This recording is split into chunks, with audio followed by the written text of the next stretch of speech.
Weeksauce records live in 3, 2, 1.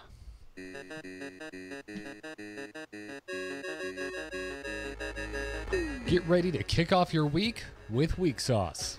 And if you enjoy this show, find more podcasts like it over at amove.tv.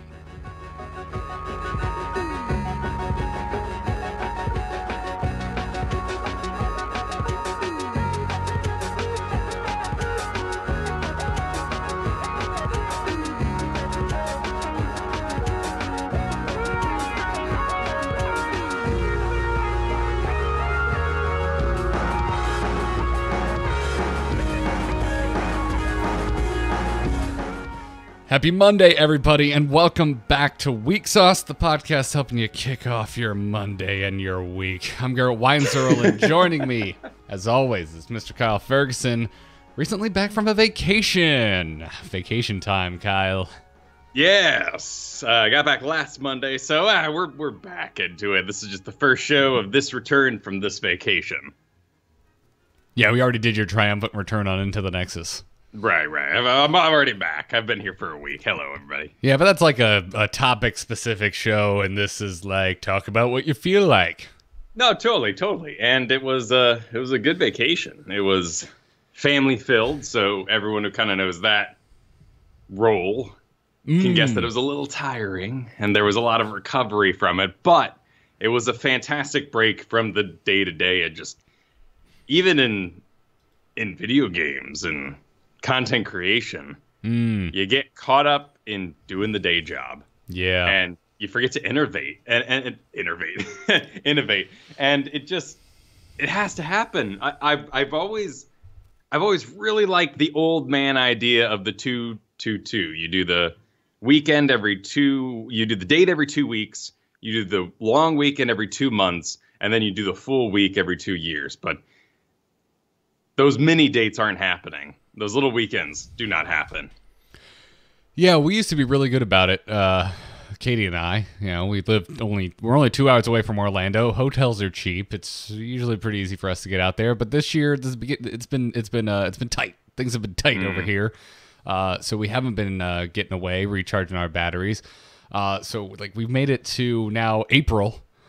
Without any of our long weekends, and Katie's about to be whisked away for almost 2 weeks for her first conference of the year, and I'm just sitting here being like, oh no, I haven't recharged my battery before it's just me in this house alone, and that's So if I seem crazy starting next week and lasting through the following week, that's why.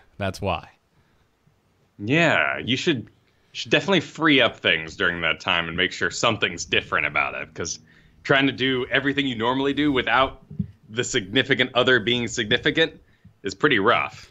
Yeah, I wish it was easier, honestly, to find like temp work. Like I want to go see if I can bartend. It would be awesome if I could just go find a bar that's like, hey, you need someone for 2 weeks? Cool.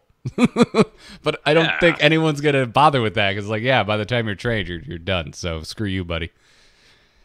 That's such an interesting idea. For me, I'd be like, oh, they're off by themselves. I need to make sure I take equal time, or at least some of that, to myself, so that there is a energy exchange of equalness. You're like, oh, she's off doing social. I need to go outside and make sure I have enough human interaction to make sure stay sane. I need to get out of the house.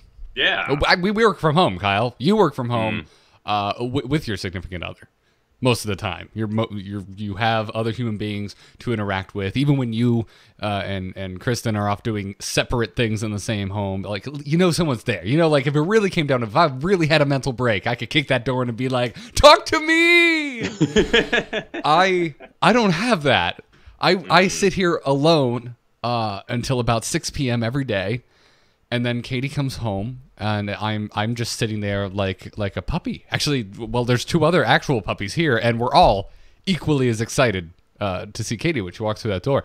So yeah, when she's not here, I lose it, man. I just sit here and I'm just like, I haven't seen a person for 4 days. Like, that can happen. 4 days can go by very easily where I have not seen another face besides dogs and cats. I consider myself a bit of a misanthrope, but not that much. I need other people. Have you picked out the game of choice? The game? No, I'm about halfway through Rise of the Tomb Raider, so I think I'll put some more time into that and finish it up.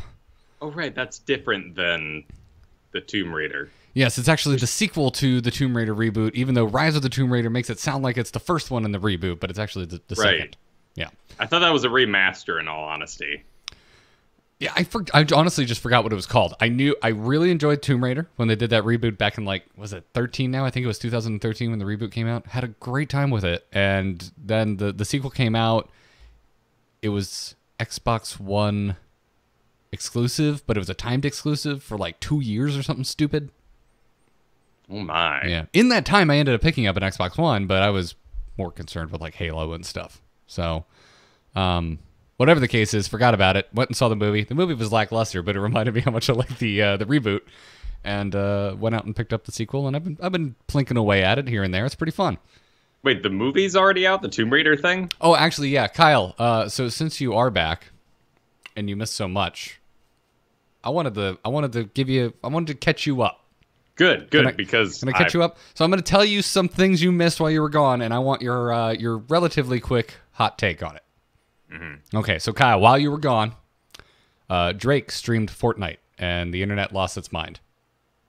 Yes, but now that host, Ninja, correct? Ninja, yes. Yes, was singing rap lyrics and has got his entire channel taken down. Yes. Isn't it back up now? Is it back up already? Twitch posted something about the rules and how they police offensive language, and they put out some big thing about how intent matters. That's good. Yeah, it should.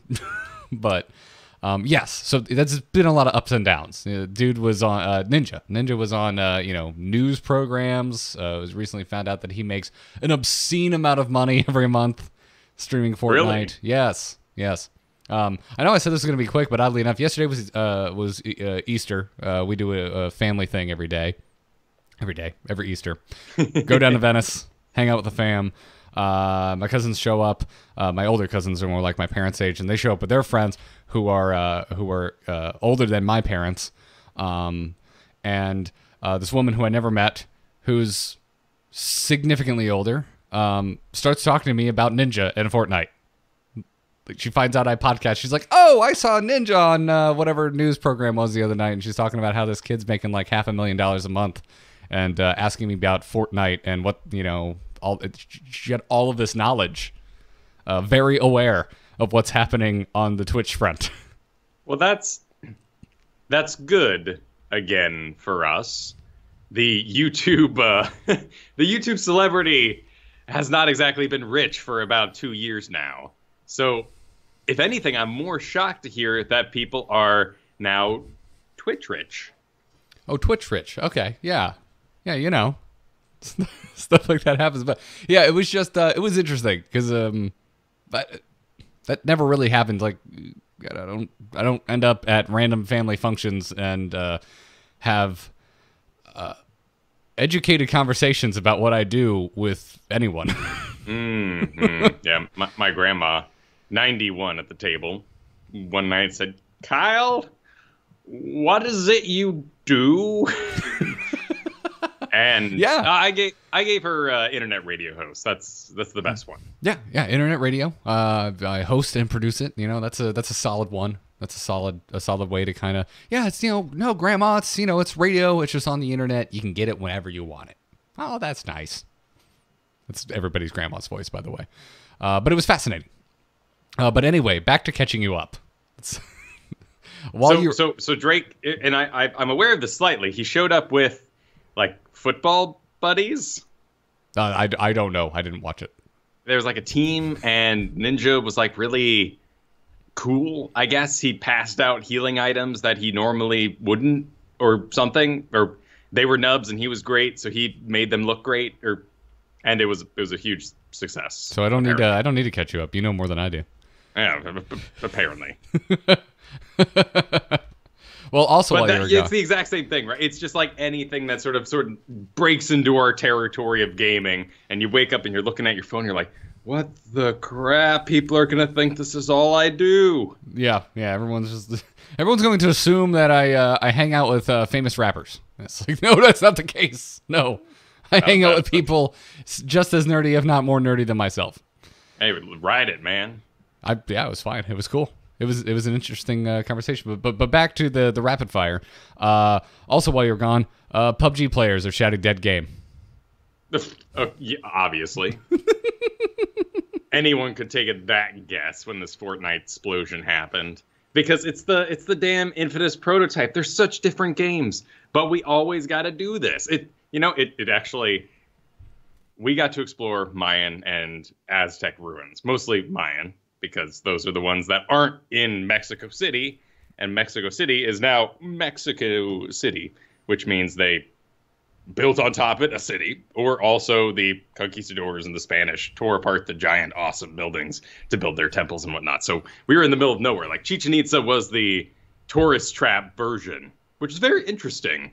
There is no economy, in a sense, for Chichen Itza.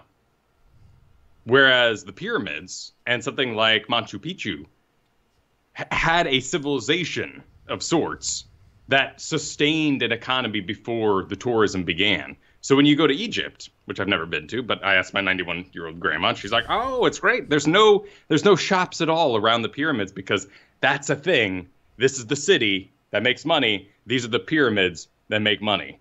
But in Chichen Itza, the whole city exists because the pyramids get visited by tourists. So it was kind of a mad tourist trap. But the other pyramids we went to, which had crazy, crazy names, and we're just like sitting there, like you're just sitting in the van and you drive by some farm and like some dude's like watering his goat next to a temple that's half covered, you know? They're just sitting there. They're like dinosaur poops. They're just everywhere. They're amazing, you know, get to climb these things. But basically, they had a slash and burn policy with their farming. They would build a temple, which would become the center of this very flat jungle land, you know, elevated above everything else, collect taxes, grow out, build more temples, grow, burn that jungle, make a new farm, grow. That's now a temple. Okay, farm the next thing, grow. And then it would collapse and everyone would go crap. And some dude over here would be like, "Hey, I built a new temple, woo! And my jungle's fresh." And they'll be like, "Oh, thank God, let's go 20 miles." And they'd go do that. It was a fascinating culture that is very much like video gaming. You just explained like every RTS city builder I ever played. Pretty much. Like, yep, okay, we're just going to spread out. Oh, that city died. That's all right. I've got a new capital over here. Yep. Oh, I'm so sorry your game was canceled, but we welcome all players from X and X and X. So are you saying that that this is just par for the course? Fortnite will rise up. PUBG will not necessarily die, because that's like saying League of Legends caused Dota 2 to die. It is still alive and well. But I understand your through line. Right, and if you get a big enough population and you begin to collapse, people are going to get really weird and start sacrificing and whatnot. All right, okay. I'm not sure that's a perfect analogy, Kyle, but I like it. I think the point that if a game grows so large and then has a decline, people will get weird. That is a guaranteed. Well, people are getting weird. I'm finding it just amusing when I get on and I play with my PUBG friends and they're like, "Man, this game is dying." I'm just like, oh, you think this game is dead? Oh, that's so funny. Well, I'd like, okay, right? It has an auto join feature, right? What, PUBG? Yeah. I don't know what you mean by auto join feature. I mean, there's like 2 buttons right now, and one of them's brand new for events. Like, you just play, man. You just go. Right. That's my point. Like, to me, a game, declaring any game that has a computerized, press a button and it finds you a match can never really die unless it 100% is dead on the ground. Right. Because it's so dumb. Have you ever loved a game and then jumped in and seen the server list empty? Or like it has like 2 servers and they're 8 out of 16. Like, that's dead. Right. That is, oh my God, I can't even handle how dead. People are like, StarCraft's dead. It's a one player game. Is there another man on the internet for you to play? Guess what? Your game's not dead, bro. You can still play. And it's not to that point either. It's not even close enough. There's still plenty of people playing StarCraft 2. Still plenty of people playing freaking Brood War. And that's where my humor comes from. Because to me, PUBG is massive. PUBG is huge. Compared to, we do a show about Heroes of the Storm, PUBG is just, it's not even close in terms of the player base. We did a show about StarCraft 2. Again, not even close. It's just monumental by comparison. The fact that I just game after game get matched into a game within seconds with 100 other players. 100 other players. I just find it amusing. The popularity contest, man. Just taking a peek at other games and being like, oh wow, that's what you think is a dead game. That's entertaining. Well, and Twitch numbers, right? That's something that everybody brings up. And if you were on top for a time, it's going to hurt more when you're not. Yes, it will. Anyways, also while you're gone, both these games released for phones. What? Fortnite and PUBG can be played on one of these, black glass rectangles. But good?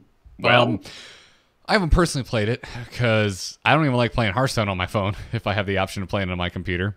But everything I've read, everything I've seen is impressive, actually. For what it is, I frankly am amazed. So my understanding with Fortnite is you buy like a pass, and then that, much like many of our StarCraft war chests and other sorts of stuff, the compendium, you buy this pass that allows you to ride the rides, and as you ride the rides, you accumulate the loot.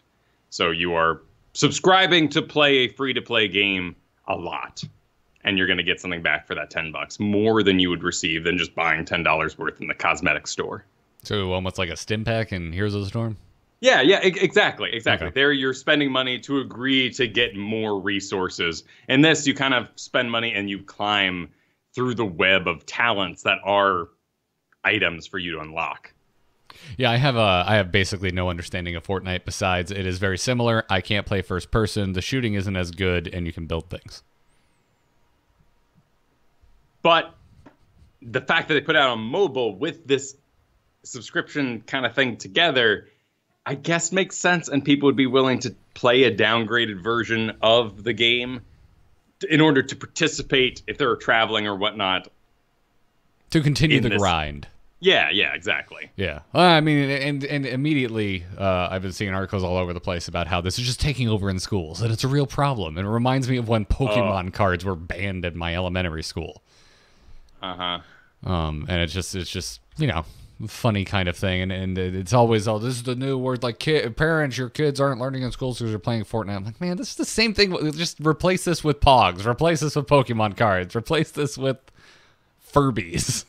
Oh no, children are being obsessive and distracted. Duh, like no shit. Okay, they find the next, like that's it's one of my favorite arguments in the world is like, oh, it's so sad he got addicted to blank. It's like he would have that guy. I knew him. That guy would have gotten addicted to organizing paint chips. Like it just, all he had to do was wait for the next thing that gave him some sort of rush. Kids are just gonna do that. That's so. It's this is why I've switched to TweetDeck. Honestly, I can't take it anymore, Garrett. I came back from vacation. I was like, y'all still arguing about the same thing you were a week ago. I'm out. I'm done. I'm going to the world where it's only what I say goes here in the order that it belongs in. TweetDeck is a wonderful tool. I have so many muted terms. It's pretty ridiculous. Just the liking, the sharing, and sending me things that I just haven't interacted with. It was time. Yeah. Because it's an internet rabbit hole. Then you're like, who? What? And then you click the name and you go, okay, I get that part. And then what's this part of the argument? And then you go over here and then you do the blue everything bar and drop it in the Google link and you go, oh, this is the tragedy that I didn't know about today. And at a certain point, you're like, oh crap, I still need to make money today. I need to get work done. I need to be a husband. I need to be a wife. Like the trash needs to be taken out. That's right. I got to make a Goodwill run. Like at some point, you just need to live your life. And TweetDeck helps me do that. And we do know that, certainly when it comes to things like working out and the stress you exhibit, your body goes, oh, I want to protect you. You might hurt yourself working out. What if I stressed really hard for you, though? And mentally, you felt the exhaustion of that workout. And your brain is like, yeah, that's best of both worlds. Let's do that. And you skip the important crap, and you stress about nothing at all. Right. You got it. Well done, Kyle. Well Thank done. Yep. Also, while you were gone, Sea of Thieves released. Yeah. Seems like people are still happy. Yeah, it feels my kind of like my basic rundown of it is reviews were bad, player base doesn't care. That makes sense. It's like, did people review Minecraft poorly when it came out? I don't have any knowledge of what Minecraft's review circuit even looked like. Yeah. I have no memory of it. I was barely keeping a roof over my head in Los Angeles when that happened, so fair enough. It was not something I was concerned with at the time. It's just such an interesting. There's so many games that come out right now that are just giggle boxes, and they're meant to be streamed, they're meant to be YouTubed, and then people will move on. And lots of these games, I would think that people don't make a lot of money on because it's more of an experience. People check out a stream and they go, wow, that's a messed up game. I'm not going to play that, but I'm glad I experienced it with here. And that $20 expense of the streamer or YouTuber reaches 1 million people, and that game makes very little money. But Sea of Thieves looks like a game that is both those things that I see and go, wow, what a cool environment to play in. I'd kind of like to try that. Yeah. I bought it. I played in the beta, had a good time, and then it released, and I did nothing with my purchase. I didn't log in. I didn't do anything because I only knew about 2 other people that played the game, and they were always playing with 2 other people to the max party size of 4 every time there was any chance of me playing. So I ran into this issue where I find this game unplayable without other people, and I don't know enough other people to where there's room for me to join. I mean, I know you can get a dinghy or whatever to play by yourself. A sloop, Kyle. Yes. Yeah, you can do it by yourself. You can do it with one other person. But the big boats, the galleons, are so much more fun. Yeah, well, it's like Minecraft as well. Why play those by yourself? I mean, it looks like a good time. There's no end in mind. There's no story really that I can see. Yeah. It's just endless fetch quests in a always online, always potential of PvP world, which is cool and makes it like it's really special. Since then there was one night last week where I got in with a buddy of mine and played for like 4 hours straight, and it was awesome. I had a lot of fun. I had some experiences that I have never had in other games, like ever, and I think the tedium in between tasks is what makes it so special. Because like all that time of not seeing another player makes seeing sails on the horizon extremely exciting. Like it like I've read a lot of the reviews. It's like, yeah, man, it's just you do the same thing over and over again, and I get that, and they're not wrong. And the game needs more, but the core gameplay loop and the tedium in between it makes for a hell of an experience. It really does. Yeah, I mean, life is full of toil, and video games and D&D and every adventure has to kind of embody that, whether or not you're swelling the music. It's boring, right? The Fellowship walking across mountaintops, they to make it more exciting, but crap, that's the worst part of the adventure. But the fact that they did that means that when they're attacked by the lake beast, it has a big swell. Yeah, exactly. So I really want to play it. This is kind of a new factor for me. I play games quite seriously. I'm a D&D player. Everything's fun. Know your role. Exactly. So we can all have fun together, right? Yeah. Efficiency. I don't want to play that game on stream because it seems like a giggle box, and I want to get something done, which is why Divinity was so amazing, because we had a lot of people coming by the stream early on and be like, oh, yeah, you mess up this guy. Oh, you messed up this, you messed up that. But about Act 2, the game was so difficult and so complex that nobody trolled anymore. No one knew the story to even spoil it anymore, because getting to Act 2 as a full co-op group was suddenly a feat.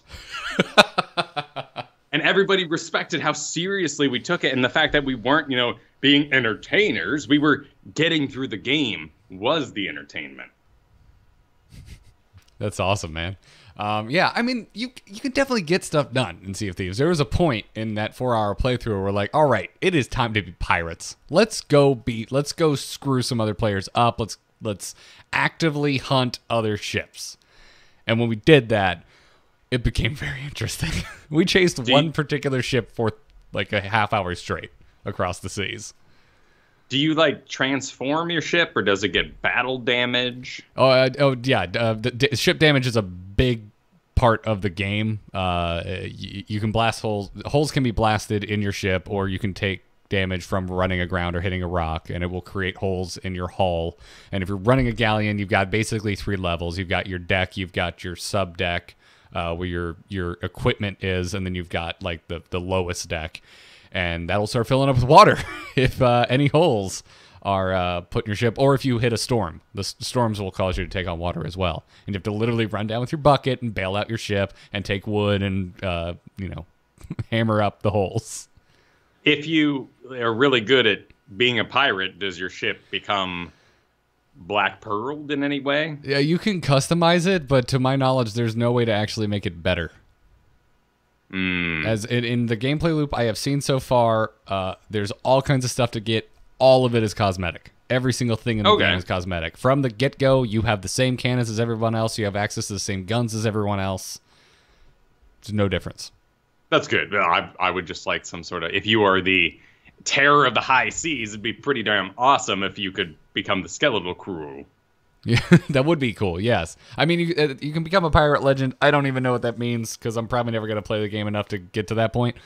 But it's a double-edged sword, right? Because it's great, because this means I could come back in 2 months and probably be fine, be on the same level as everyone else. I just won't look as cool. But there's also... takes a lot of the wind out of the sails. I don't want to grind because it doesn't really matter. It's all just a new hat with a bigger feather. Well, that's kind of the weird fallacy of early access games, right? Because did you feel like you got your money's worth during the time you played during the beta? No. And now you're oh, well, I haven't really played it. So you've got this kind of buyer's remorse thing going on at the moment. I do actually. Yeah, I wish I had just waited until I found a core group of friends. We were all on the same page. Like, hey guys, you wanna play Sea of Thieves every Wednesday? Okay, cool, let's do it.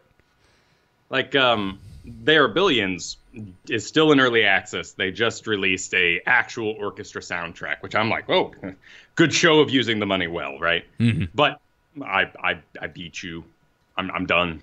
And unless you release some sort of huge content thing, I'm not coming back. And then I look at something like Factorio, which I know is old man trains in the basement, and positioning puzzles times 1,000. It's not everybody's gig.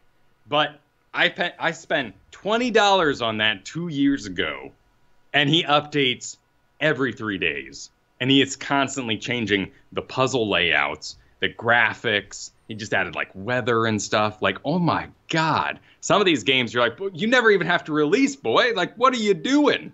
Where does this even come from? Wow. Yeah, it's funny you mentioned that, because I just saw it's about to leave early access, which means a price hike.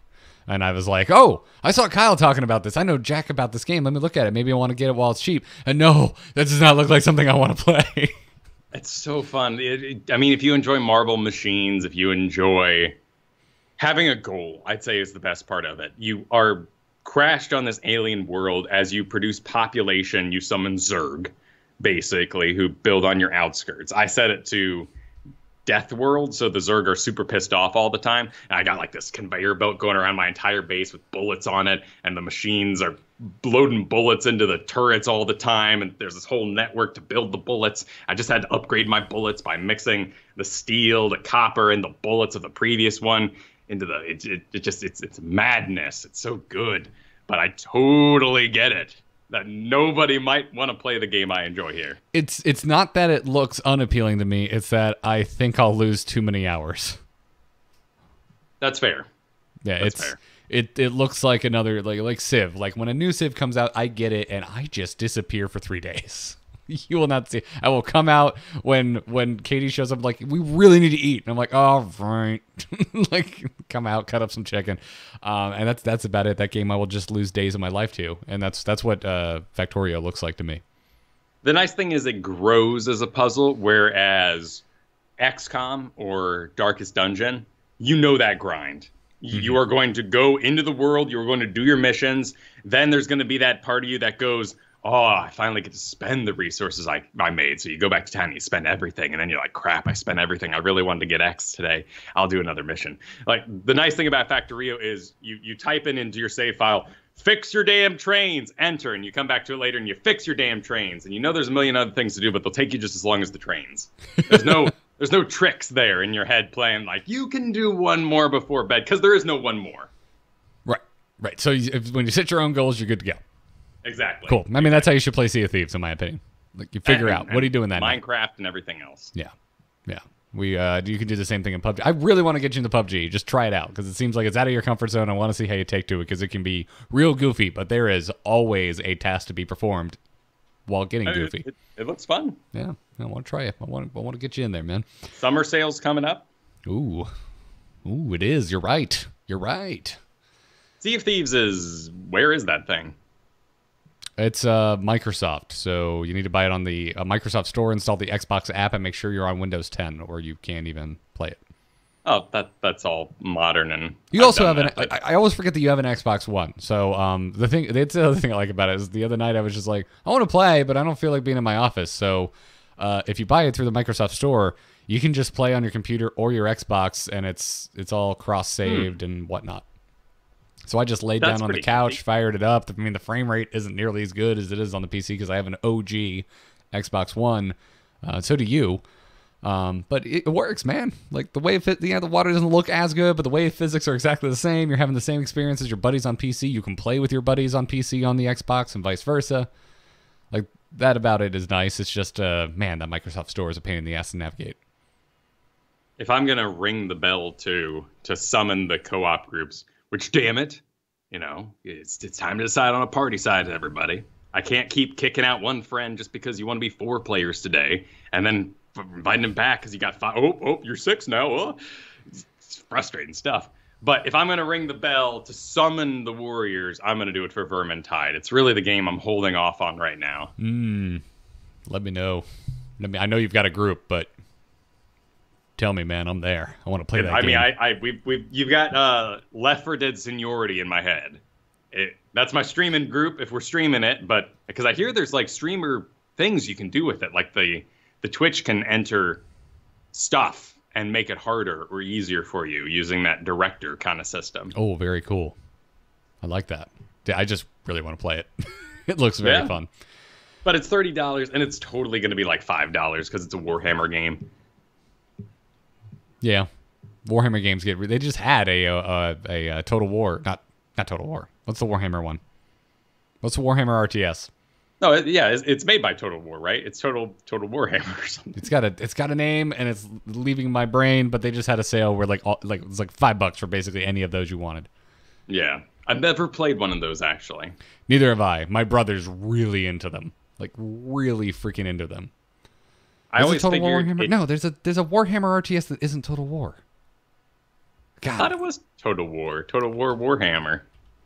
Really? I thought they had their own name. Dawn of War. The Dawn of War series. Oh, yeah. Yeah, thank you.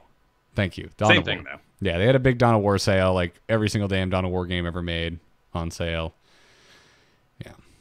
But whatever the case is. Going to talk more about this, obviously, on Brace of Spoilers, but I saw Ready Player One, Kyle. How was it? I really enjoyed it. I thought it was really fun. It is way different from the book. That's fine. Yeah. So on a scale of, let's say, Jurassic World to Wreck-It Ralph, so it's an interesting scale. It's not exactly a good to bad. Wait, what? What? It's bad to good. Jurassic World is bad. Wreck-It Ralph is good. Okay, but you exited Jurassic World saying I had fun, popcorn flick and whatnot. You're right, I did, yeah. Yeah. I own it too, because I just have to have all the Jurassic Park movies. I don't know. I'm going to say the same thing on Embrace of Spoilers. Like, what I was hoping for, because when I watched the trailer, I was like, this looks different from the book. And when I went in, what I was hoping for was a Jurassic Park experience. I've been saying this a lot on multiple shows. I was hoping that if it's going to be different, that it's still going to be good. Like, because Jurassic Park, I love the book. I love the movie. They're both very different. And Ready Player One, I think Spielberg accomplished that. I had a great time with the book. Yeah, I have issues with it, but overall, I would recommend it. And I think the movie too. Like, it's very different. It has the broad strokes of the book, but Spielberg Jurassic Park the hell out of that, made it his own thing, and I think it stands on its own. So tell me a little bit about some of the plot, some of the tropes that we experienced during this movie, because my concern with going to a thing like this would be that there is no cap to it. You know, Wreck-It Ralph found its own cap by bringing in the Lollipop Land and defeating that boss, the King Candy. Oh, there's definitely a boss to be beaten. Cool. This thing is over. Like, by the end of it, like, they could make a sequel because the world itself is so limitless in its potential. But as far as the hero's journey that we go on with the characters involved, like, this comes to an end. This is not a setup for part 2. This is not a setup for part 3. And we don't bring back anyone to the real world, right? Oh, do you mean Tron? Yeah. The world doesn't. The world in the book and the movie, the world doesn't work like that. Okay. This is a straight up video game.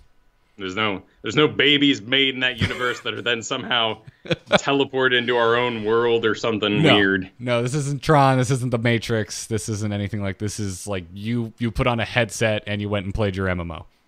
Cool, but that world was under attack, and you've now freed the people to once again run around dressed like Tiny Knuckles, yelling racist things. Uganda Knuckles. Oh man, it's a meme I find very amusing. Yeah, no. It's if you're concerned that it doesn't wrap itself up, I think you'll be fine. Okay, cool. That's all I want. Yep, cool. Well, then I would recommend going and seeing it.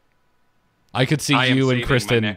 I could see you and Kristen taking issue with it though, just knowing the way your brains work with fiction. Sure. I mean, I've heard that it's got its issues but the references were all handled tastefully for the most part, and they all continued the grin, if you will, rather than, I mean, was there any reference in there that you're just like, oh my, that was committee. That was awkward. There's too much Tracer. Too much? Okay. Too much goddamn Tracer. Shows up far too many times, and I was done by, like, appearance number 2. That's a shame. Like, at no point is she a main character. At no point is there lines of dialogue exchanged. But I'm just like, yeah, okay, move on. Show me a new character, please. Show me a new Easter egg. That's fair. I like that Wreck-It Ralph made up its own characters for those parts. And the references could just enjoy being references. Yeah, and that's pretty much what's going on here. At no point really is a reference supremely important to the plot. The story, the arc, the momentum is all carried by our original characters inhabiting this world. I don't think I'm gonna. Oh, Kyle's freezing. Skype is Skyping. Kyle was about to make a really interesting point, guys. I'm gonna pause the recording right here. And look at my phone to see if Kyle lost power.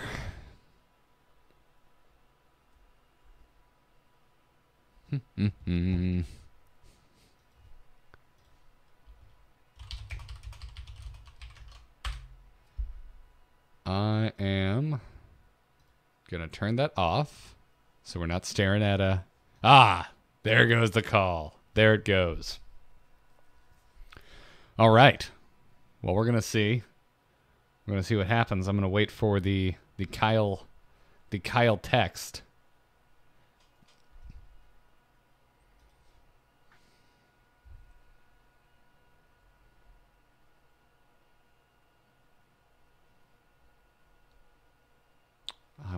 I will preemptively text him. And I am hungry, chat room. I am very hungry. It's getting on 1 o'clock here. I am ready for lunch. Come on, Kyle. Come on. Let me just try calling him again because it doesn't show him as offline. Call Skype.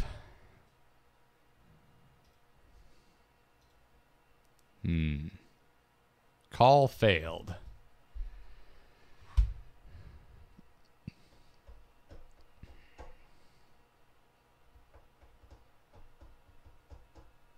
I'm going to take my phone off Do Not Disturb.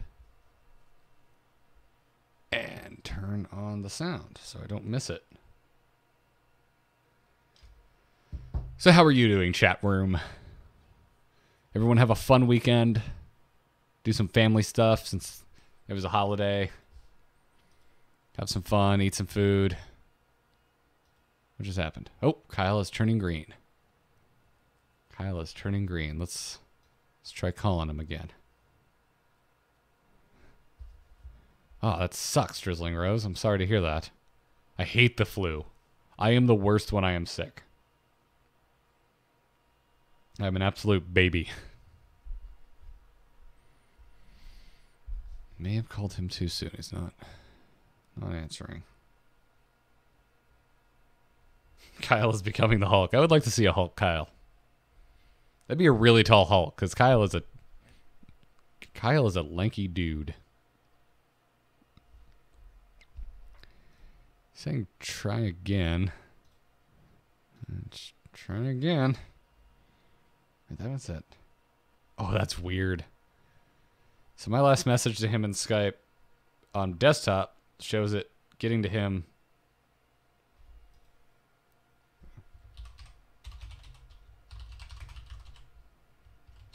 He's not seeing the call. Ah, there you are.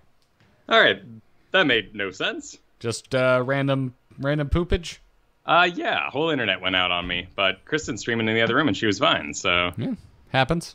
It happens. Yeah. Weird. Anyway. You were about to make a point. I was. Are you ready for it? Yeah, okay. So Kyle is back, and he's ready to make his point. Kyle, hit me. I probably won't make it to the theaters for it. I really want to see Black Panther as well. But You haven't seen Black Panther yet? I haven't. No, I haven't, because we weren't on a Disney cruise, man. They showed Mamma Mia. We were on a celebrity cruise. That's not even a new movie. And it's, no, dude. Oh, my God. The Celebrity Cruise, man. We did it for our 91-year-old grandma. The food is great. It caters mostly to over 55. You won't believe it, but it's actually like probably one of the healthiest cruises out there. It's kind of interesting. Like, where's all the smokers? Where's all the obscenely large people? Oh, it's over 55. Oh. That's so morbid. I know, but it's true. That is extremely morbid, Kyle. But the people, they were so busy. You've never seen so many geriatrics like making every disco night and dancing and sitting in the hot tub for 5 hours and embossing book shapes on their chests by the sun. Like, it was incredible. It was a feat of human engineering that there were this many elderly people all over the boat at all times. Being in Florida, we've been on our fair share of cruises because they are obscenely efficient in terms of like how much crap you get to do for your dollar in terms of vacation when you live here. Because, you know, you can get like a week's notice to go on one when there's, you know, when they're just trying to fill the boat up. And I have been on a celebrity cruise once, and I was young. I wasn't of legal drinking age at the time, because now I get on a cruise and it's just like, yeah, alcohol and hot tubs. Let's do this. But I remember it being pretty damn boring, but the food was amazing. Yes, that is how you sum it up. It is, but we just went on that Royal Caribbean last year where it was during hurricane season. The boat was a third full, which is spoiling. Yeah, it's right. And then you got on that the week that Irma hit me. Right. You came to Florida, jumped on a boat, and you got the hell out of Dodge. Yes, we dodged that storm and then had to motor back 3 days early and cut the thing short to dodge another storm. Like, it was not a good time to be sailing, but the boat was empty. But both the Disney cruise and the Royal Caribbean cruise had children, which meant that the adults-only sessions existed in the first place. So on a celebrity cruise, there were no children, and everything was adults only. So there was no peace. It sounds like I would really enjoy it now. Yes, we don't really drink, but my sister and her husband, who does, had a great time. We watched a lot of HGTV. The dinners were about 3.5 hours long, which, in my role as the eldest son, is a management role, making sure the other family do not fight. So it was very tiring. Oh, that's some political differences in your family, I'm assuming. A couple, and Grandma really likes her CNN and likes bringing it up. And we got through those parts pretty well, but it's the prim and proper nature of everything and the dressing up that just got so taxing. At any rate, the whole original point I was making was that they did not have Black Panther on the damn boat, and that's what I expected. Well, all right. That's it's unfortunate.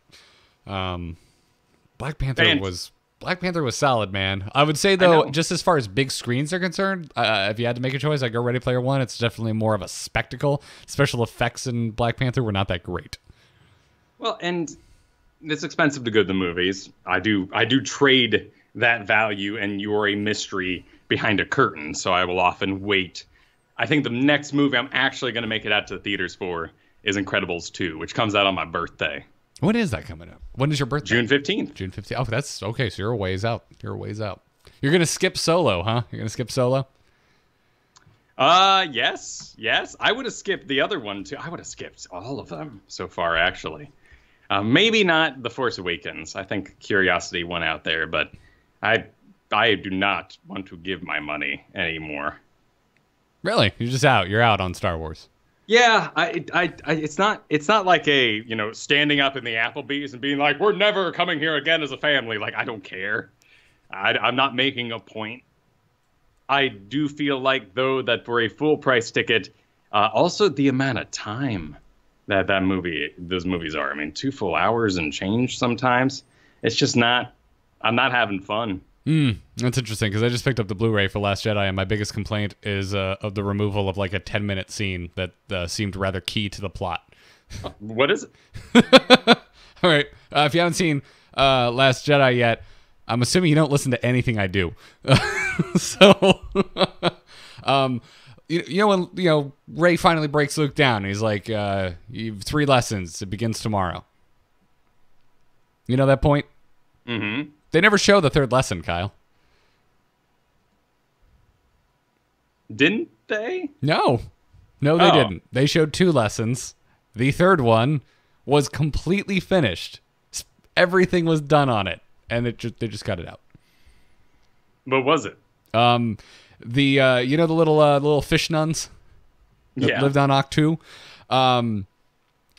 It's right after the scene where Luke kind of sits down in that, like, it's a circular fountain with a bunch of Jedi like emblem carvings around, and he's talking about how at the height of their power the Jedi allowed Darth Sidious to rise to power, and yada yada yada. Talks about how the Jedi are failures. Right after that, they kind of walk back out to that outcropping, that little cliff's edge, and Rey sees like some boats coming in towards the fish nun village. And she's concerned because she sees fire in the distance, and Luke tells her that raiders come every once in a while to pillage, and she wants to do something about it. And Luke says, "Hey, if you want to be a true Jedi, you know what the Jedi would do? Nothing. Because if you go down there and you kick their ass, they're going to be back in a week's time with bigger numbers, and more will die." And she decides not to listen to him, goes anyway, finds out the fish nuns are just having a party, and that Luke lied to her just to teach her one final lesson. And Luke's in the distance laughing like Yoda, like, it was kind of true from a certain point of view, kind of thing. And so his real point there was, you should probably not listen to the Jedi. Huh.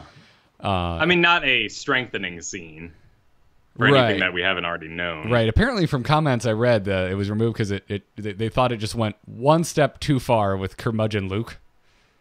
Whereas I'm like, no, it's like Luke, like that's the one time, like I feel like Luke we get to see real Luke, because Luke's whole story throughout the original trilogy is he doesn't freaking listen to Yoda. He runs off, he takes his own path, and he still finds victory. I felt like the Yoda scene was too much in that movie. Oh, really? Yeah, I thought it was cute. Like the scene you just described and the Yoda scene are two deleted scenes that at this point I would say, why did you put them in? Those are great. But I've accepted curmudgeon Luke now and his non-participation in the end. So all those things strengthen that perspective now that I've dealt with that. Gotcha. Yeah, well, there's an exchange at the very end of that whole scene where Rey says, "Hey, that Luke Skywalker that you hate so much, like, I believed in those legends." And it seems to actually land. Like, Hamill does some really good acting when she says that and storms off. And it seems to make it, to me, it really covers the gap from curmudgeon Luke to, okay, I'm going to make a one last grand gesture. I'm gonna be the legend that everyone needs right now, which leads to, his end. I know, I felt it was very important. Also, it literally mentions 3 freaking lessons and they cut one out. So yeah, that is an odd hole. I didn't notice it when I was actually in theaters, but no. I struggle to, but it's not a complete product. It's ultimate, and I could sit here and try to articulate why I'm not quite into the new Star Wars stuff yet, but they still haven't given me a cap on anything they've shown me. And so I feel like you still can't judge. That's interesting, because I watched Last Jedi being like, wow, what the hell is the third movie? I feel like we kind of addressed most things. Like, there's still obviously, a confrontation to be had between 2 major players, but so much was tied up by the end of Last Jedi. I think I saw someone do art as though this was going to come out for a VHS box. And the quote they put on the back, it was, "This will not go the way you think." And I was like, oh, yeah, that should have been the tagline at the bottom. Don't sell me the faces layered on top of each other holding lightsabers like they're on the phone. Sell me the different movie first. The whole thing. Sell me your different Star Wars world.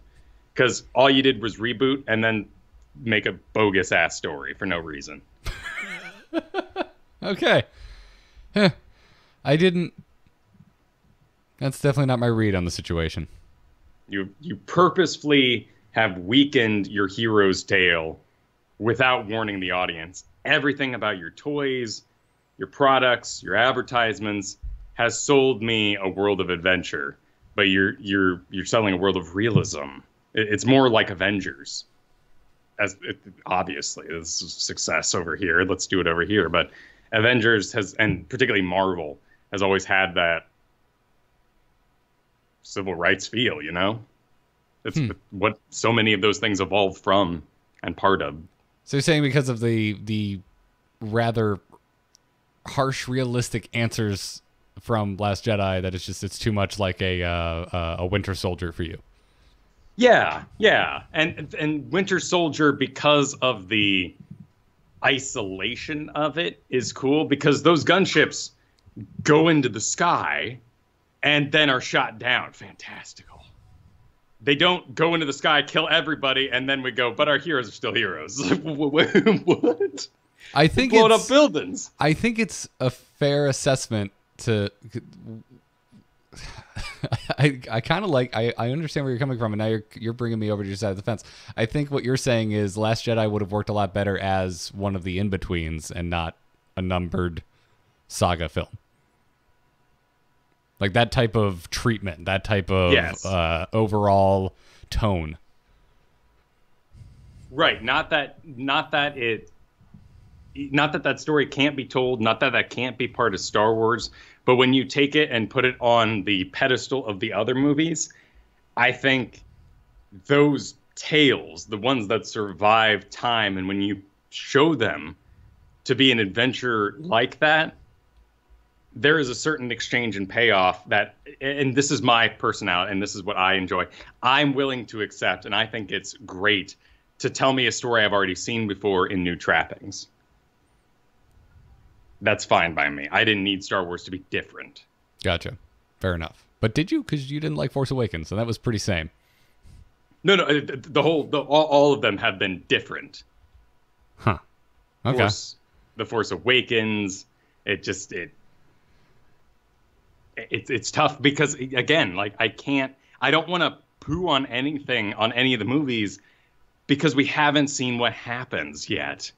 And that is worlds frustrating to me. And I don't care if you go through the whole first movie and then, like, Star Wars is a classic, got stronger in villains. And it went pretty progressive. You hear about the Emperor. Oh, the second one's really Vader, though. Or you saw him fly off in his ship after, losing the battle at the Death Star. And then the final is the cap. Like, I don't care if you do movie one, you kill the bad guy, and then his general or some cosmic space engineer just goes, whoa, I'm more powerful than he was. And you're like, hey, that's fine.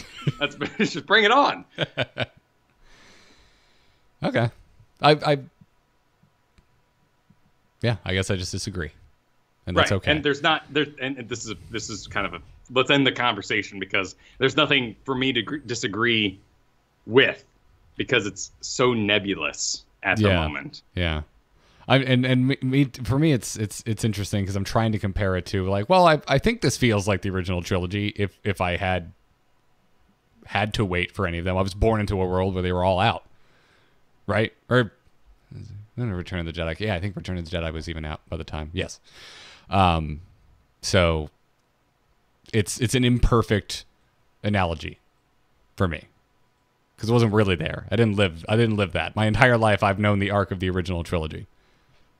Yeah, and it's always interesting to go back and see the reviews of those times and see people be like, what ham-fisted crap, Luke and Leia, brother and sister, and Darth Vader, like, just went, oh, this is all just contrived and stupid. You ruined your movie, George Lucas.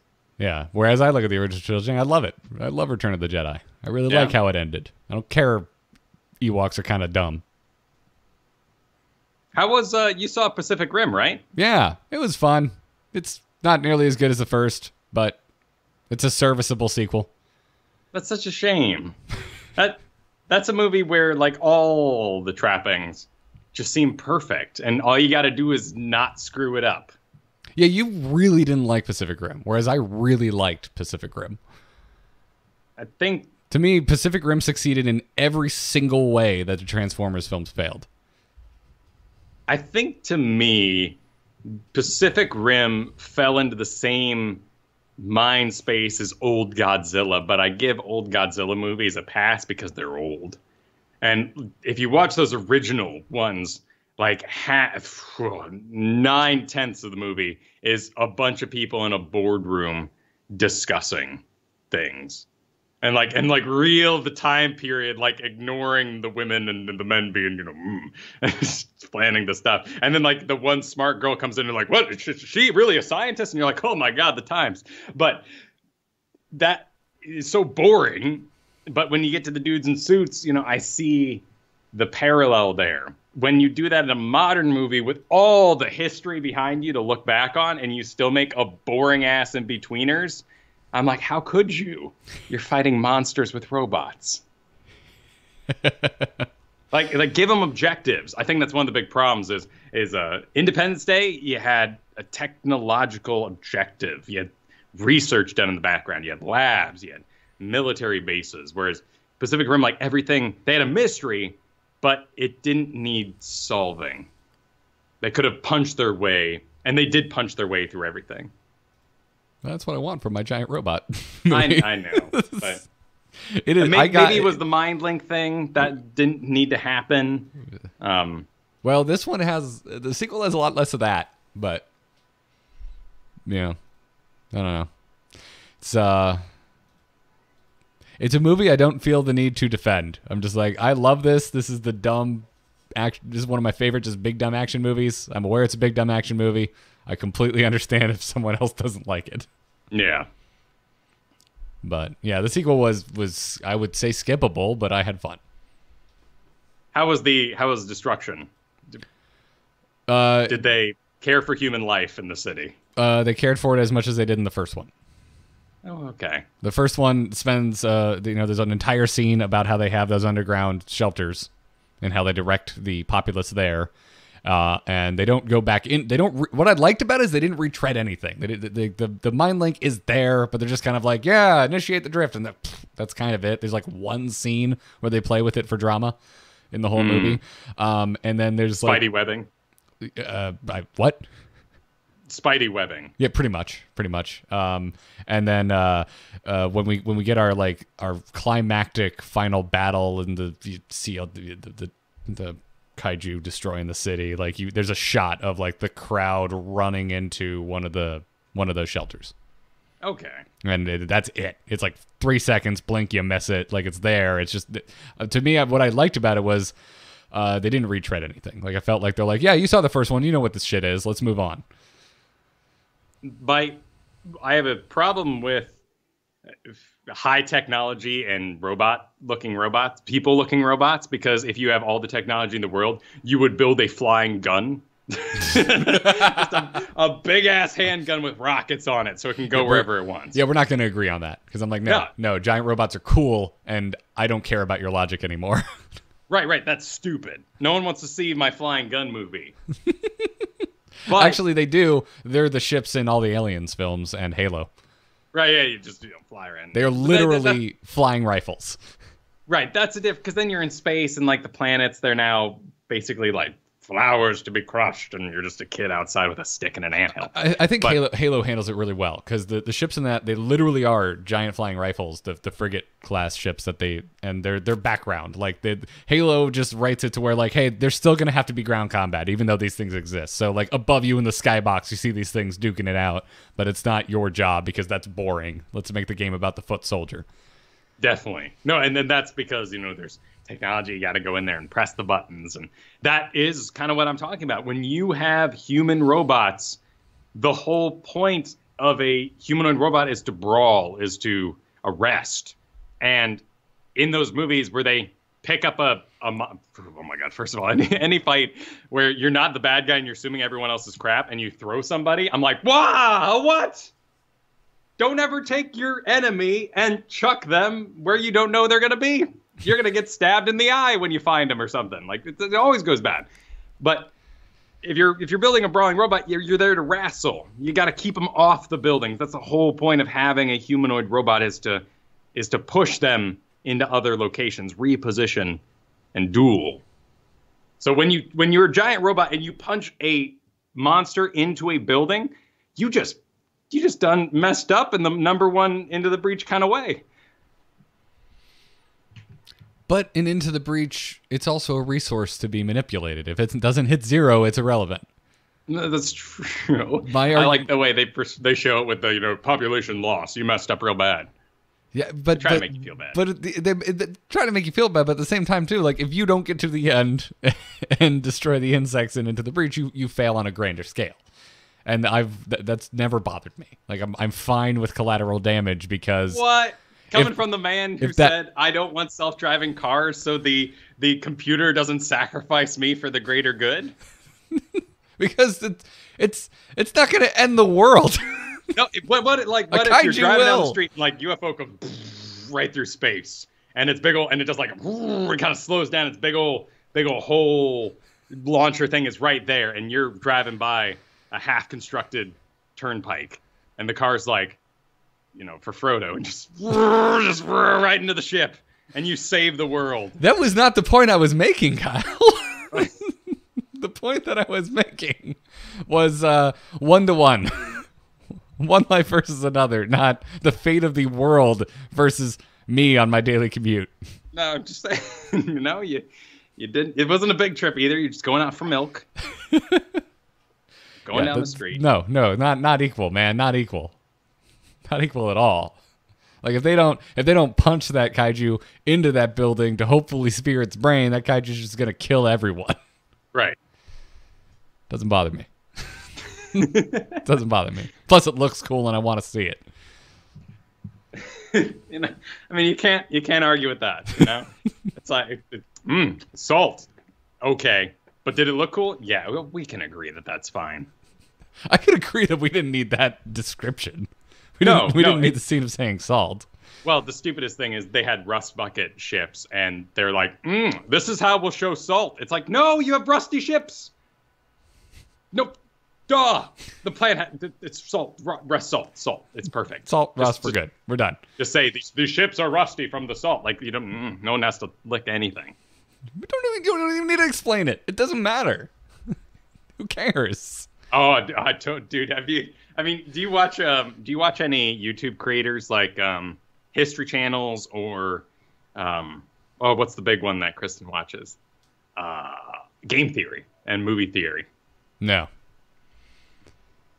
That's salt is totally a side of the YouTuber being like, before you say anything, internet, it's salt, okay? It's not a snow world. Shut your damn faces. We don't go back to Hoth every damn movie. And that's kind of my point, is that when you begin every argument with asterisk explanation, it's boring. Yeah. I don't want to watch that. I don't want to have that discussion. So when we get the feedback on different podcasts, it's like, oh, you got this one minute detail wrong, and it's just like, you're missing the point. Is that all you have to contribute to the conversation at hand? A lot of the times, yes. Yes. So I don't want to see my Star Wars movie bend to the concern of internet comments. Yeah, but I do think that was one of them. Right, and that's why that annoys me. I think we just show up, who gives a crap, read the book that explains the planet if you want, and if you don't, just enjoy the ride. Oh, don't get me started on ways Mass Effect Andromeda could have been more alien. Maybe next episode I will get you started, because I'd like to hear it. All right. Well, shall we take a few questions before we wrap up today? Let's do that. All right. If you want to send your emails in, send them to amovetv@gmail.com. That's amovetv@gmail.com. Weeksauce in the subject line somewhere. At Drizzling Rose tweeted at us this morning and said, with a new BlizzCon level reveal for Heroes coming to PAX and rumors that it's a weird one, I'd like to ask a silly question. What video game characters do you think would have a great time hanging out together, Blizzard universe or otherwise? Oh, interesting. Gordon Freeman and Link, because they both know the value of silence. Ooh, and maybe that first GTA guy as well. He's a little self-centered. I think Link and Gordon Freeman have the betterment of the fellow man in mind. That's true. I guess Link more vocal than Did Freeman even make a pain noise at any point? I actually can't remember. Yeah, I don't think he did. I think it was all the hazard suit, like beeps and deep lacerations. Yeah, like that suit a lot. Yeah, I could see, Link and Gordon Freeman having not saying that they'd be romantically inclined, but Katie and I have this thing where we can just hang out together and not say a word for hours, and it is lovely. So I talk for a living. I'm good. That is a special connection. That's a good one to lead with.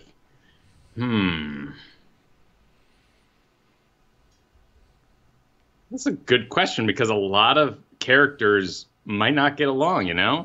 particularly leaders. You put two leaders in a room and whew, or just like sometimes when you get two funny men together and they just hate the heck out of each other because they're both just talking over and ruining everything. And yet I've been watching a lot of comedians at Cars Getting Coffee, and a running theme in that, in talks between Jerry and whatever comedian is on there, is, hey, when you're at a party, do you just find the one other comedian and never talk to anyone else? Yeah, I totally do that. That's good to hear. I like that. I like the idea that they don't entertain the room, that they're just normal people. They're like, I'm at a party, please. I don't want to do my stand-up. Let's just find someone who knows who I am so we can just skip all the crap. Well, they'll give back. I'll be funny to them. They'll be funny to me. We'll be mutually entertained rather than me giving and everyone else just taking. Oh, yeah. I didn't think of it like that. A give and take relationship, huh? Yeah. We need Kristen here for this. She's got so many ships. Is she done with her stream? Bring her up. No, she's still going for another hour and a half. She's playing Deus Ex Invisible War, I think it's called. It's like KOTOR. I didn't even know this game existed. It looks really good. Yeah, I think the thing is, like, so many games already make good pair-ups. They already fulfill those roles, right? Like Joel and Ellie in Last of Us, that is a give and take. Like Ellie is scrappy and survival, and Joel is the brute force protector. Although the role swap at a certain point in that, which makes the story so good. But yeah, I'm glad we have moved out of Gruff McGee town, like we were in the mid 2000s. Well, 2000. Wouldn't have been 10. I think I was starting to miss it because, dude, I just finished The Punisher and I loved the hell out of it, and I think it made me realize how much I missed just like the immovable wall. Like, wait, a game or a movie? The Netflix series. So it's a series now. In Daredevil season 2, they introduced the Punisher as a supporting character, and he just got his first standalone season, and it's really good. Wait, I'm thinking of Judge Dredd. Excuse me. You are thinking of Judge Dredd. Okay. The Punisher. The Punisher. Right. I was like, wait, but the Punisher, he's from the future. No. So how did Judge Dredd get into, and then he's hanging out by Mick What's-Her-Face with all the friends, super friends. What's the show? The Avengers or the Defenders is the No. There's the one with the girl who has a name like a journalist. Jessica Jones? Jessica Jones. Yeah, so there's Daredevil, there's Luke Cage, there's Jessica Jones, there's Iron Fist. Everyone likes to ignore that existence of that one, though.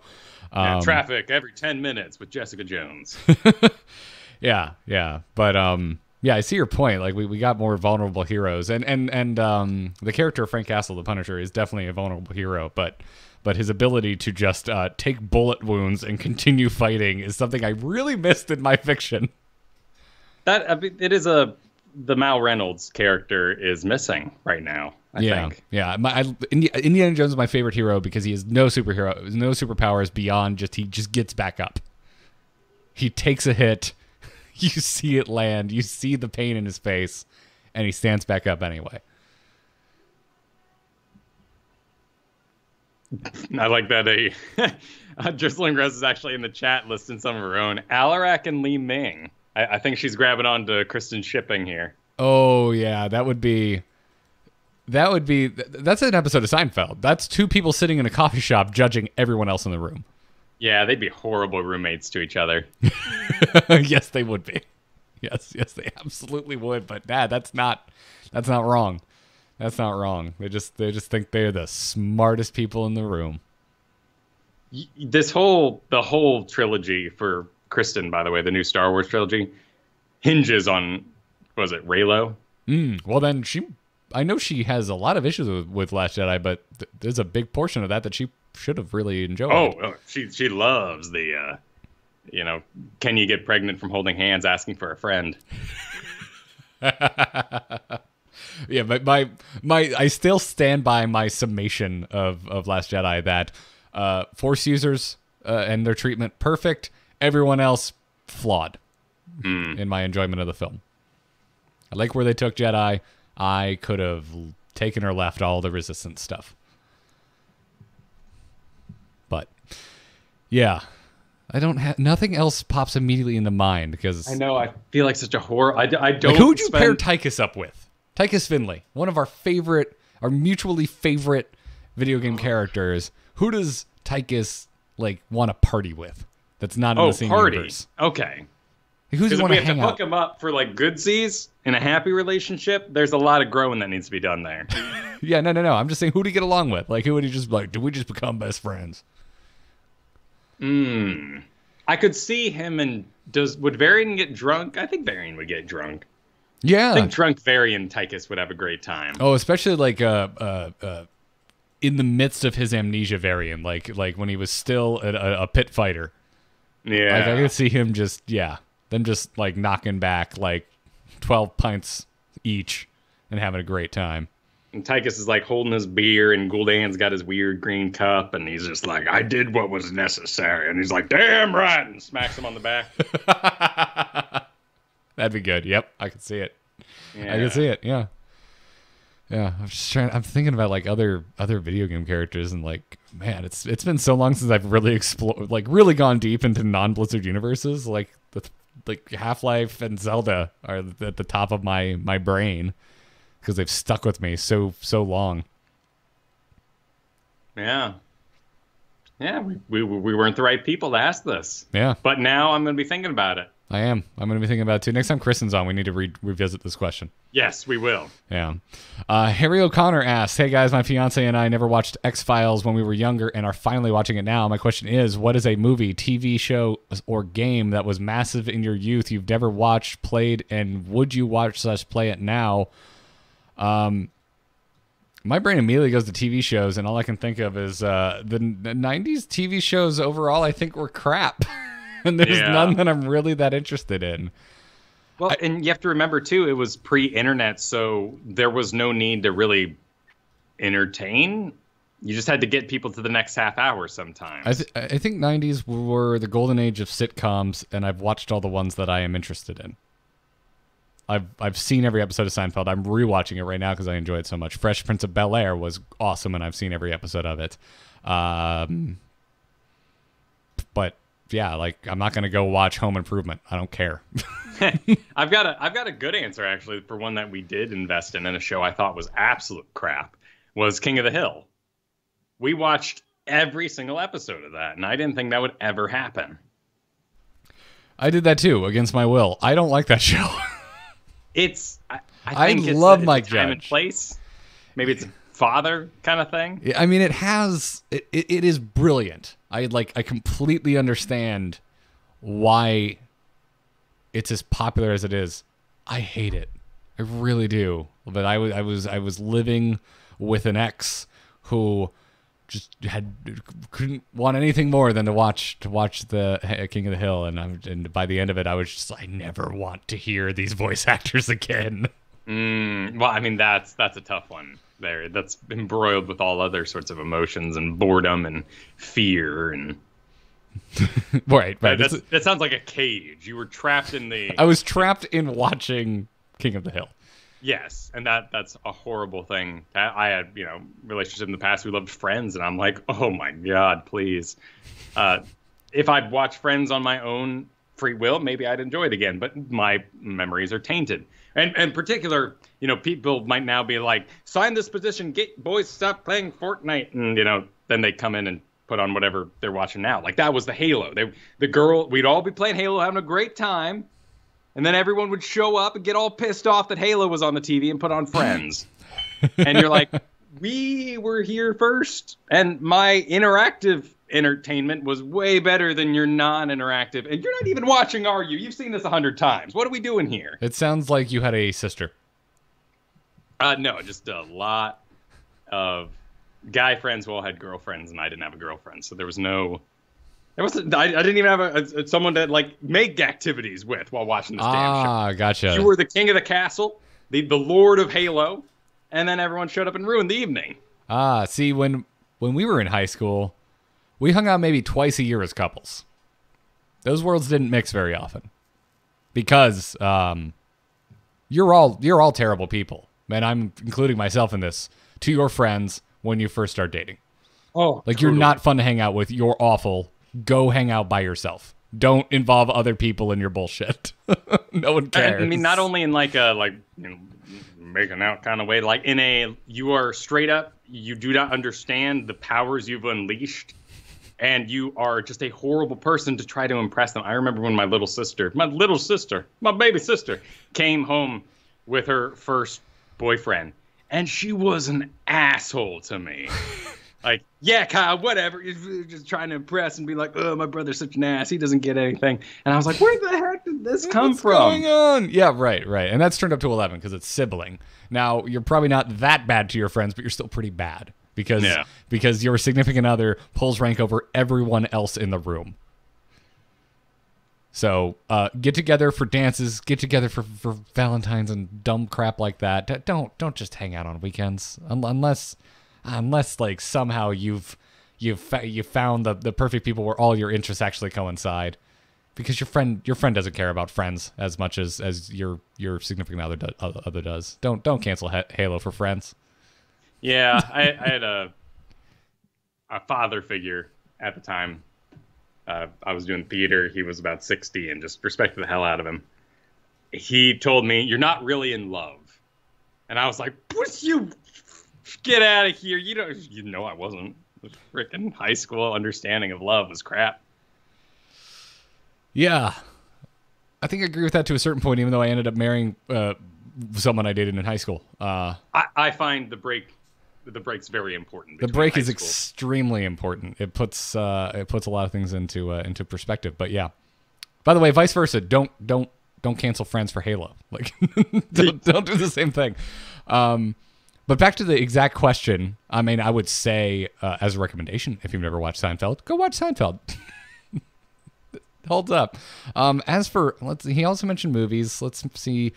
Famous 90s movies. I've seen all of these. Okay, here. I've never seen Heat.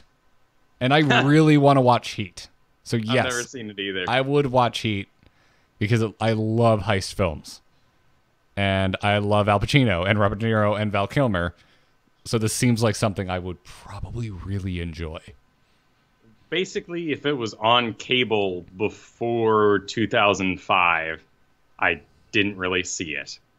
And I've come to realize, too, that some things mattered because of the other products they were tied to. Like, I went back, and I remember just, like, being in awe of Pokemon, the TV show. And we didn't get it. It was on WB, and that was public. But my antennas, like only on the perfect alignment day could I receive WB in my house. So I never got to watch the original series of Pokemon. And every time I did, it was magical. It was huge. But just kind of like World of Warcraft, I cared about it so much because that was the world I inhabited. And then here's Ash doing that world in motion.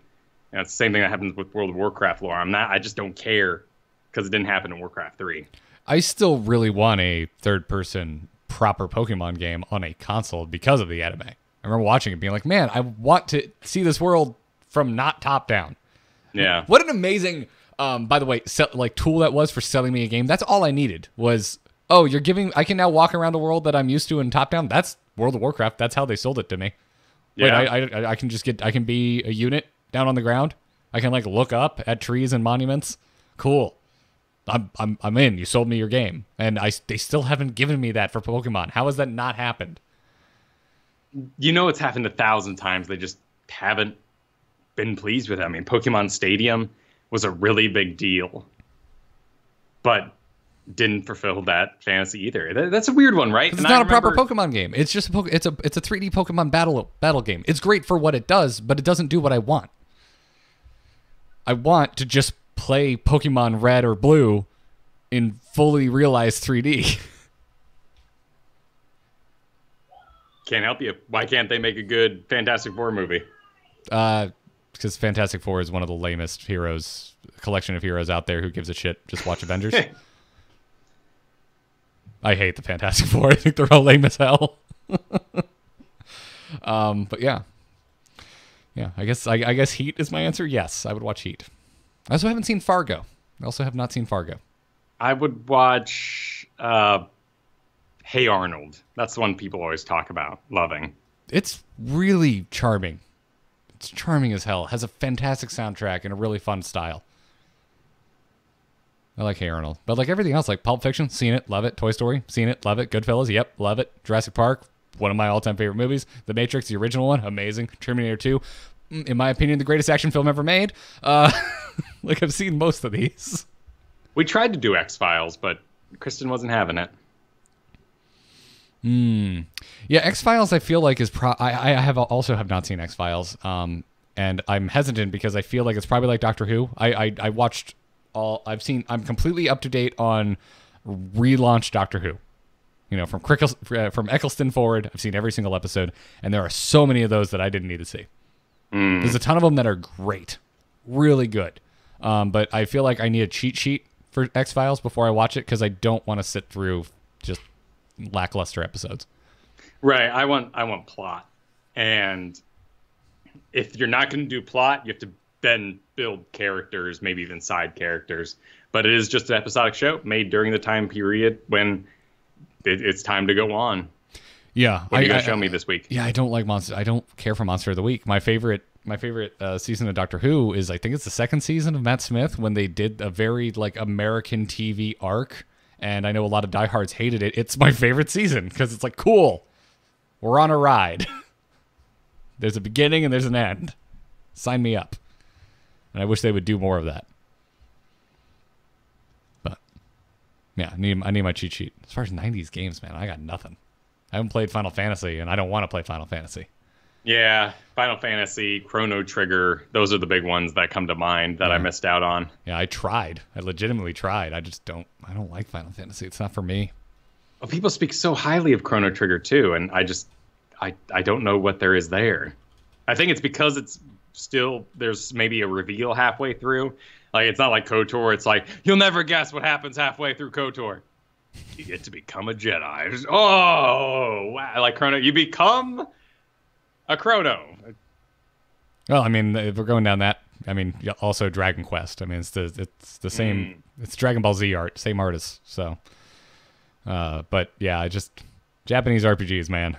I don't have time for it. Chat says Chrono Trigger is the most middle of the road RPG I ever played. All right. Wow. Maybe it's a time thing, right? Like I was blown away by Skies of Arcadia and other games just like that. They walk around, fight appears. Oh, random encounters. I hate random encounters. I liked them in Pokemon because I knew where they would take place in Tallgrass. But yeah, oh man, I remember I got my PlayStation 2, I got Final Fantasy X, I got in, I'm like, games will never look better than this, and 8 hours in, I'm just like, I don't want to play this anymore. Well, Final Fantasy X also had the limit break system where you had to do a bunch of grindy stuff to even get your weapons to go above 9999, I believe. And yeah, but that to me is Darkest Dungeon's so good in my head, but I will never play through it again because it was grind. It was so much grind that I worked for months to have that final experience, and it was worth it. But that grind is too much to go back in. Yeah. And Drizzling Rose, you're not wrong. I know Pokemon is definitely a Japanese RPG. But when someone goes, "Oh, I'm a JRPG fan," Pokemon does not pop into my head. I think Pokemon is like just its own thing. Yeah. It was an event. It was an event. Carl the Llama asked us too, and this kind of ties in. What is one game we always wished we could dedicate the time to play through? And for me, I feel like it's any of these like spaceflight sims, like Elite Dangerous or Star Citizen. I've tried. Is that still going? Is Star Citizen alive? Yeah. Oh yeah, still going. Still going. I have both of them. I have bought into both of those games. Because it's something I want deeply, but it's too much work to play the game. Yeah. It's just too much damn work. I want my X-Wing and my TIE Fighter back. That's what I want more than anything. And I was hoping that Elite Dangerous or Star Citizen could give me that, and I just don't want to work that hard to take off and land. I'm currently living the dream, I feel like. I got together a group for 6 hours once a week to do Divinity 2. And that is such a crowning achievement in my head of organization. You know, we streamed it to make a decent excuse out of it. Like, oh, well, at least I'm putting it out there. But that was something I had to do and I wanted to do for me. And I knew if I didn't make the exact time for it, there's no way it would have gotten done. I'd love to beat Baldur's Gate. Ooh, that'd be cool. Yeah, I've never even played a Baldur's Gate, and that's something I would like. I would like to get into a time machine and go back and play EverQuest in its heyday. That's not one too, right? And there's a new early access game by the EverQuest developers, which looks like crap on Steam. And I'm not familiar with this. And it doesn't matter to people. It's like RuneScape, you know? It's the fact that you can do so much. There's no way the graphics could even handle this many different types of characters and opportunities and specs and combat styles that they simply don't try. World of Warcraft is a combat simulator. This is a D&D simulator of sorts. And you're right. If we could go back in time and have those graphics be good, maybe you get your foot in the door. Like StarCraft, maybe there's people who look at Factorio and say, oh, gross. This is stupid. And I'm just like, this is beautiful. And to make this 3D, like Evil Genius, horrible looking game. Could have been done in nice little sprites and pixels. Yeah. Yeah, man. So, yeah, I think my answer stands. Some type of obscenely obnoxious spaceflight sim. I would also just be down for getting on the same page with a bunch of friends for an MMO again. Yeah, I miss the days of WoW. Yeah, I looked it up again, man. We don't have much this year that's good looking. Another Korean MMO that's been in trials and trying to get to the US for 5 years is the best looking thing of 5 years ago and now looks kind of old. It's the Final Fantasy MMO art problem. Like, yeah, you can be a bunny girl, but no matter how far it goes, it's not stylized like World of Warcraft, and it just doesn't have life. And now when I see pictures of World of Warcraft and I see these images trying to get me excited for Azeroth, I'm just like, oh, you look so stupid and old. You're old. Get in your house, Blizzard. No one wants to see you. But then I see it in motion. I'm like, oh, the memories, and the animations are still nice. Yeah, frankly, I think WoW looks beautiful. Like, I'm surprised how well they've been able to update it with as old as that damn engine is. Like, it's an impressive feat. But yeah, just you'll never be able to recapture that. There's too much going on. No, and I hope maybe VR takes off enough that can be an outlet. It's a lot of fun feeling like when you're playing by yourself, you're building something for your friends to enjoy. And then when you all meet up, you're more powerful and your character has a legend on the server and it's the community. You're part of something. Yeah. But we're too old, Kyle. Too old to begin the MMO training. I don't think so. We would just have to do it in a 6-hour block 1 day a week. It's not the same though, right? Like, it's not that you get on like every night, like, oh, sup, man? What we doing tonight? What'd you get done when I logged off? You got stories to share. You've got experiences to go on. It's if we're gonna meet up, Kyle, once a week for a block, I'd rather just roleplay. That's fair. Yeah. Yeah. I miss D20, man. I want to harvest some organs with you. D20 was a great robot. See old episodes where Kyle talks about his Edge of the Empire character that made an appearance one time in our campaign. All right. And then finally, Kilmernock wants to know if there are any podcasts we listen to that we feel don't get enough attention.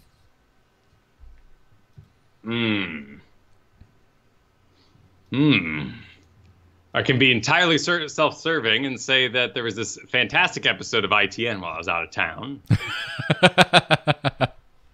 There would be dungeons. Carter and Ben did a fantastic job filling in for us. Yeah, yeah. My gut reaction was, oh no, I don't think there is. I think most shows I listen to on the regular are pretty mainstream. But then I remembered that I still really love what Mr. J. Hammond C is putting out. He has a show called Beyond the Playlist, where he has a guest every week and interviews them. And I think J. Hammond C is just a phenomenal interviewer. He's done an obscene number of these interviews by now. I've been a guest twice on it, and there's just some really interesting discussions being had over there.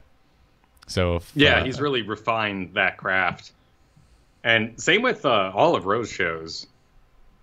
Those are what World of Podcasts? What's the catch-all he does? His main show is Realm Maintenance. Realm Maintenance, yeah. Yeah, Roe does really great work, and the most obscenely humble guy I've ever met, because he's been doing it as long as we have, if not longer, and he's always talking about how we're the professionals and he's not, and I'm just like, dude, this is so untrue. Yeah, like he is a machine. Professional as hell.